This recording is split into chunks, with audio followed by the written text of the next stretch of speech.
Guys, this is Dan from Forrern Dobermanns, and I want to really take this time to address some of the things or some of the questions that a lot of our puppy buyers have, and this video is going to be dedicated to answering some of those questions.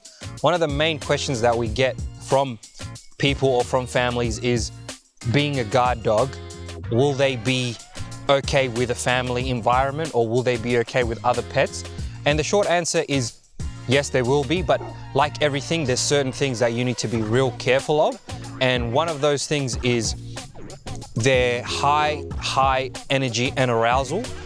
They tend to have short bursts of energy where they just run around on something. So you need to be real careful in getting your knees taken out. That's happened a couple times to me personally. And if you've got toddlers or kids around, you need to be really careful on how they manage their body, because they tend to swing their body and forget how large they are. So it's not a malicious thing that they do, but more like checking in and, you know, wanting to be close to you. And if they lean in, like what she's doing now, if they lean into a young baby or toddler, this might tip them over or hurt them, or, you know, might just cause injuries depending on how heavy the dog or how big the dog is. Another thing that you need to be wary of is they're very, very intelligent, and if you don't structure how they socialize and play early on, they may tend to get a little bit rough. They enjoy playing rough. So if you don't control their play, if you've got other pets at home, once they become full-grown adults, it could be too much, and you might start noticing that fights will happen more often than not, because what will happen is they will play rough, but because they haven't been taught how to play correctly, they will keep that up, and once they're adults, they will hurt the other dog. And like everything, when you get hurt, it becomes personal, and then there might be a little bit of conflict. So you need to be very careful on how you manage that early on with the socialization, and basically letting the dog know what it can and can't do. But in terms of actually being a family dog and integrating into the family, that's what they were originally bred to do. The main misconception is that, well, it's not a misconception, is that they tend to bond to one person, and that's true, but it's not what most people think it is. They will have that one person that they really prefer or favor, but that doesn't mean they can't do well in a family environment or take directions from someone else. It just means, like everyone else, they just have favorites. How they show that is, you know, they might want to cuddle with one person more on the couch, or they might, you know, want to spend more time with someone else. But in terms of being in a family, they're very social animals, very pack driven. So a lot of the issues or a lot of the things that people are worried about, it's not something that is a big concern in this breed. They're a lot more emotional and personable. So even though they are a guard dog, they're a little bit more, how do I say, collected and think before they do things. So you're not gonna get into an issue where they're gonna be aggressive to one person in the family or do those sort of things. They're not, you know, there's always gonna be exceptions to the rule, but generally if you socialize and you raise them correctly and they've been in a family environment, they will tend to really be pack driven and really fit into that dynamic. As long as you spend the necessary time and training, they're a wonderful breed to have around kids. They're a wonderful breed to raise in a family environment, and overall just an amazing dog. And another question that most people ask is, are Dobermans aggressive or dangerous?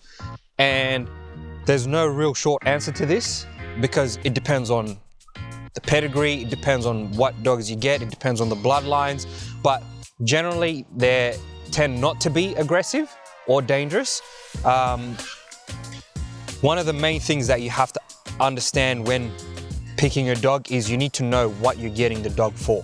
So there's going to be certain inclinations depending on what you go for that the dogs might show. If you go for a purely working, they might show a little bit more drive, which some people can mistake for aggression. It might show a little bit more pep or they might tend to be wary of people. And if you get more of a show or confirmation lines, they're probably generally more laid back and more easier to handle. So this question just depends on what you get. And one thing that you need to check is, depending on the pedigree and if certain traits have been line bred or doubled up on, you might tend to get hypertypes of certain behaviors. So if you go for a working dog that shows real civil aggression, or that wants to show real commitment on the grip real young and do all those things, you might find that they're a little bit more aggressive and they might not be family orientated dogs, but they're more of a specialty thing, and if that's what you're after, that's something that you can get. But if you're talking about as a general pet and general healthy pedigree with no doubling up of lines, no line breeding, and it's just a well-balanced Doberman, you're not going to have those kind of issues. And it just comes down, as I said before, how you raise a dog and socialization. But the dog itself is generally not very aggressive. They're happy to be around people, they're happy to be around. But the beauty of this breed is that they're very emotionally intelligent, so they can pick up on cues from you. If they see that you're a little bit nervous or that you're showing signs of stress, the dog will read that energy and bounce off it. They're naturally a little bit better in terms of the other guardian breeds in that aspect. It might not be the best if you're comparing them to Belgian Malinois or more well-rounded German Shepherd, but in terms of being emotionally in tune with you, they're probably one of the best protection breeds in that sense. So obviously you will still have to put training into how they can channel that if that's what you want in a protection dog.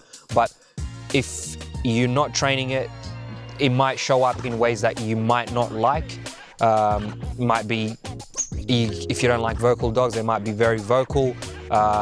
It's just how you allow them to channel that feeling that they're getting, because naturally they will want to see, as their handler, they want to get guidance from you, and depending on what sort of guidance you give them, then they'll grow into that sort of dog. So if you want a protection dog, you might want to socialize them to everyone so that they know generally how people act. And then when someone is being a little bit suspicious, or you see someone that's you're walking down the street and is drunk, because you've given the dog a broad understanding of how humans generally act, it will see that and it will say, hang on, this person is not really acting the way they should. And then you'll see the alertness and the drive and those sort of things come up. But generally, are they a dangerous dog? No, they're not a dangerous dog.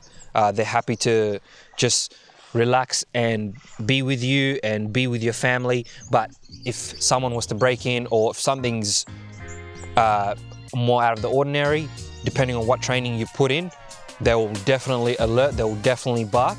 And then you can channel that into whether you want the dog to engage that person or not.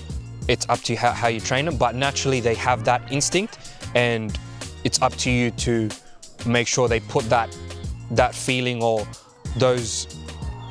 that drive into something productive. If you let them get away with things, then like every other breed, they can find things to do that you might not like, whether they're barking non-stop or doing unproductive things. It's up to you to manage that, and that's one of the things that you have to research when you're picking the breed and the breeder.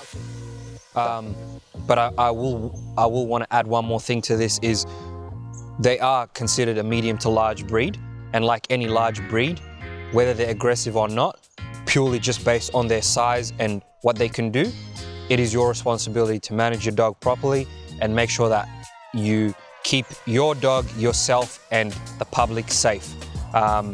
It's up to you to research and do your homework on the breed, especially when you're investing and committing into a larger breed like this that has those instincts. You need to be very careful on keeping everyone and yourself safe. They're not a dangerous dog, but if left unchecked to do whatever they want to do, they can become dangerous, like everything else.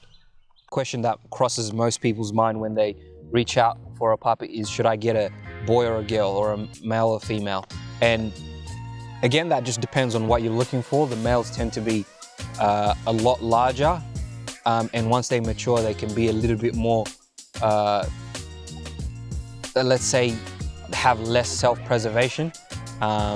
If you want a dog for protection or anything like that, probably I would recommend to get a male.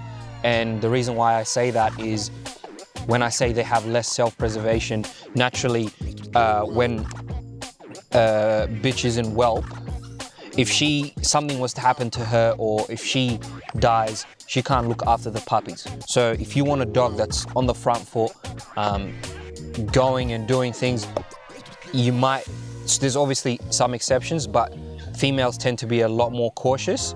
But if you want a dog that's a lot more out there and a lot more willing to do certain things in terms of protection, you're probably better off with a male, especially when it comes to size as well. They're relatively larger than the females. So just that intimidation factor, plus, the self-preservation not being as high as a female, will show up in protection scenarios where a male dog might perform better. But if you're looking for a dog in terms of having a family pet, I would recommend most likely getting either one is good, but females tend to be a lot more emotionally mature. They mature a lot quicker. They can be sometimes a little bit stubborn, but when they really take to the training and you've put in the right amount of time, they're a lot more impressionable. They're a lot more, let's say, loyal, and a little bit more gentle. So it just depends what you're looking for. And another thing that you have to consider is what are you bringing them into? If you've already got a male dog, it's not really a good idea to bring another intact, dominant dog and raise that, and then there's going to be issues later on if you're not an experienced handler. And if you've already obviously got a female, same-sex dog aggression is one of the main reasons, or one of the things that needs to be managed properly. If you don't know what you're doing, be really careful in bringing in a male with a male or a female with a female. We've got 5 females here that we've raised all together, but that's because we know what we're doing and we're a little bit more experienced. So if you do have that experience, you're more than welcome to do that. But as a new time owner of the breed, or someone that wants to add to the pack or the family, if you've got a male, get a female, and if you've got a female, get a male. That will just be a lot easier to transition and raise them together. And another thing to remember is, what are your training goals? Because with a female, when they come in heat and the hormones are playing a role, they can tend to be a little bit more, let's say, low energy and down. So if you need a dog that's on its A game all the time, probably should lean towards more getting a male dog. But if you can manage that and you're not worried about that, then that's something that you don't have to take into consideration. But something else that you have to think about as well is, when they come into heat, they might bleed as well. So depending on what country you're in, or depending on what sort of lifestyle you live, that might be something that you might have to manage a little bit better, because as you know, Dobermans aren't really, they're not dogs that you just leave in the backyard and forget. So chances are, if you have a Doberman, they're going to be in the house, they're going to be living with you. So with a female, something that you have to take notice of is the bleeding and how you're going to manage that, whether you're going to put nappies or whether you're going to come up with some sort of solution. But that's another thing that you have to think about. And one of the other questions that people ask with boy dogs is the humping and things like that. And that's not really, if you've done the correct socialization and training, and you've showed the dog how to handle arousal and given them a proper outlet, that's not something that you really have to worry about. So that just comes down to training and managing the dog's state of mind a little bit better. And when you can do that, you'll notice that obviously if there's a female and she's he'll tend to hump and do those things, but humping people's legs, things like that, that's not really a big concern that our puppy buyers or any of the people that we've come into contact with that spend the time with their dog doing the correct socialization, it's not something that they've faced. So it's not something that you generally have to worry about. But yeah, if male or female, that's just, as I said, if you consider all those points, you'll find that you might be leaning more towards one or towards another. And generally, if you don't have any pets at home, you can make a decision based on that preference. The question we get asked frequently is, are they easy to train? And short answer, yes, they're very, very easy to train. Being a very, very intelligent breed, one of the most intelligent actually, they're quite in tune with the handler. But what you have to remember is they thrive on fair and balanced leadership. So with the puppy, as it grows and develops, you need to be very careful not to suppress its drive or spirit by introducing harsh corrections early on.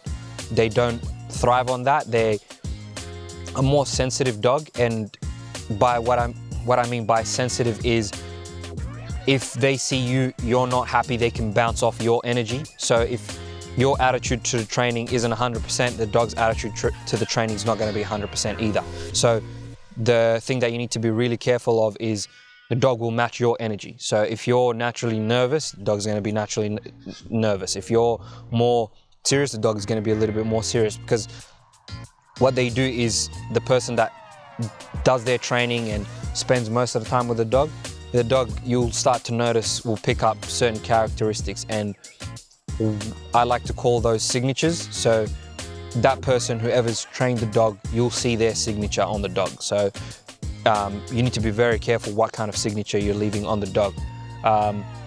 But in terms of training and temperament, they're eager to please. Their willingness to learn is very good. Their drives is very good, depending, as I said, what lines you get. If you're doing sport, you probably want a little bit more drive. So you need to do your research on the bloodlines and what you want.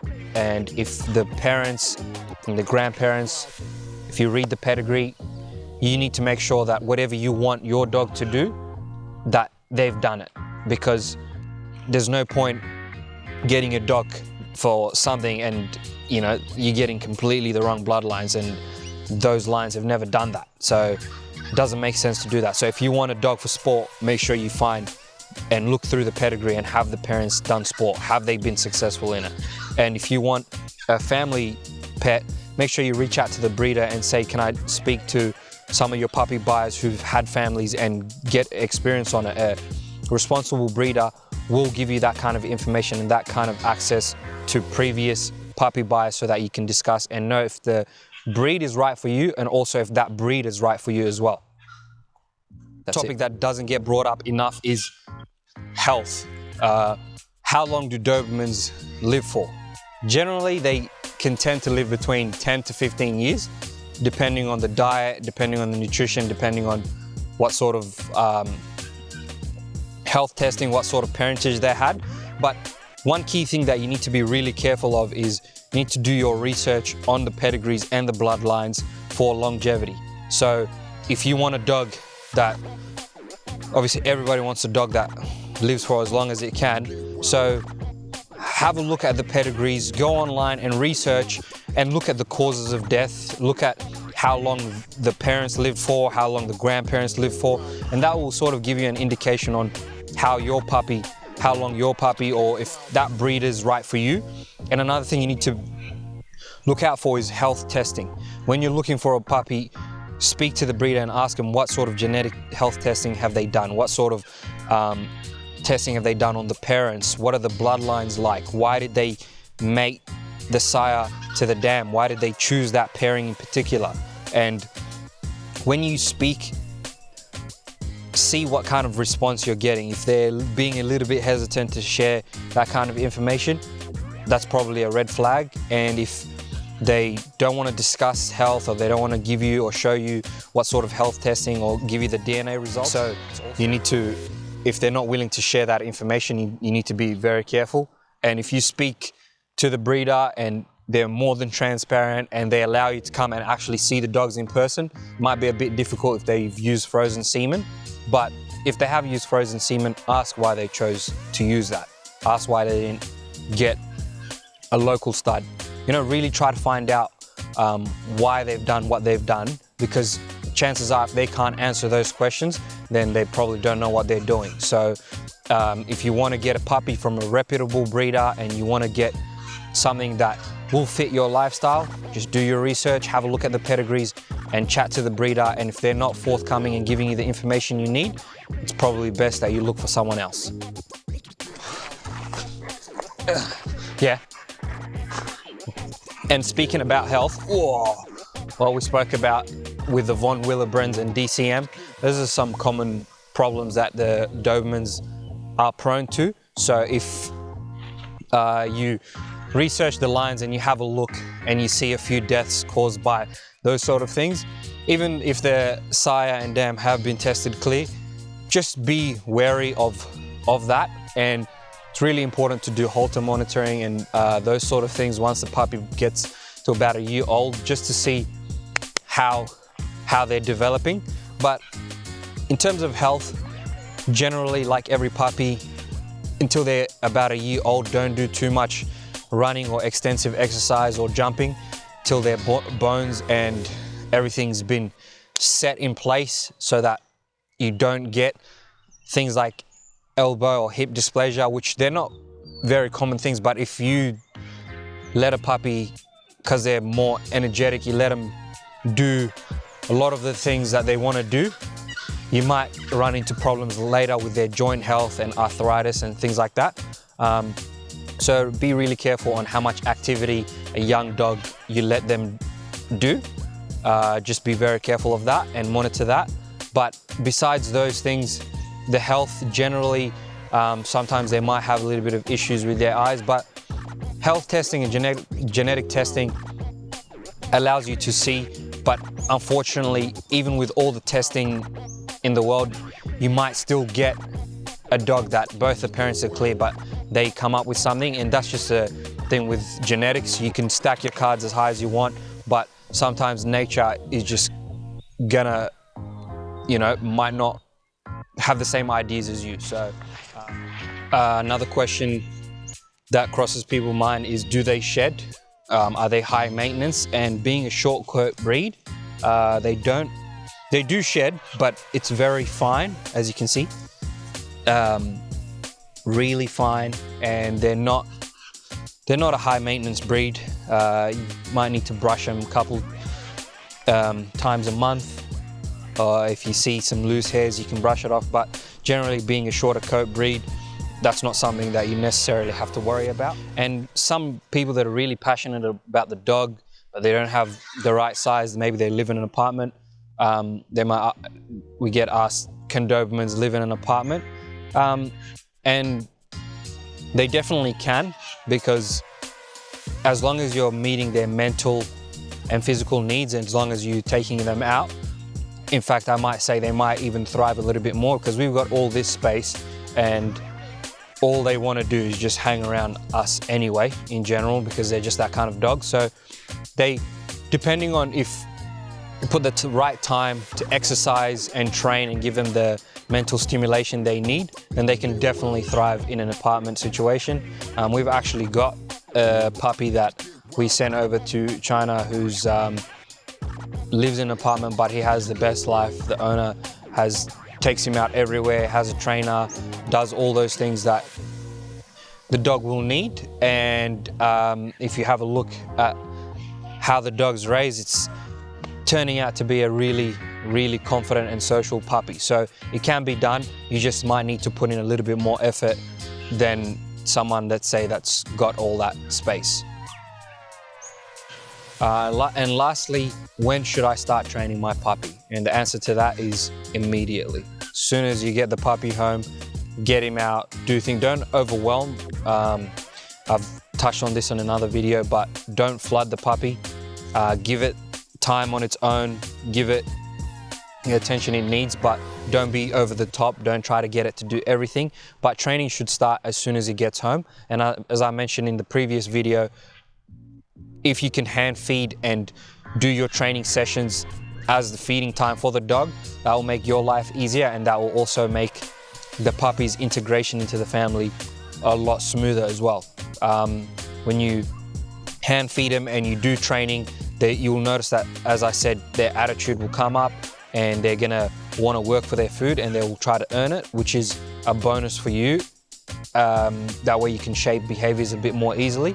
But overall, if you from this video took away a lot of the things that you were already prepared for, or some things that you didn't really know and you're gonna research some more, if you find yourself wanting a puppy, depending on what area you're in, do some research on the breeders around. We're based in Australia, so if you're looking for a Doberman puppy and all those things that you heard from this video, something that you can manage or you can handle, or you already knew and you want to experience this breed, you're more than welcome to reach out to us, ask us some questions, and we'll be more than happy to either point you in the right direction or have a chat about what our breeding goals are. And lucky last question is, can a Doberman be left alone?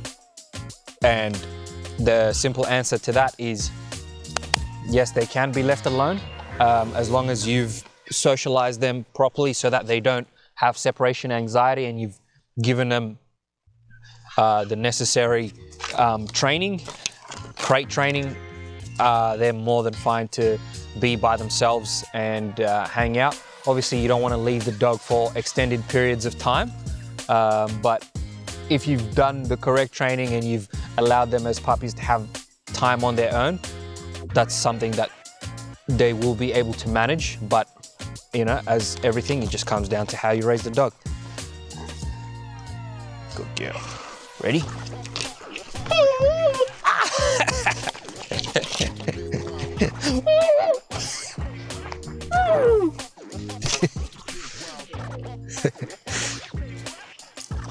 Pretty much it, guys. Hopefully this video was informative and you took some points away from it.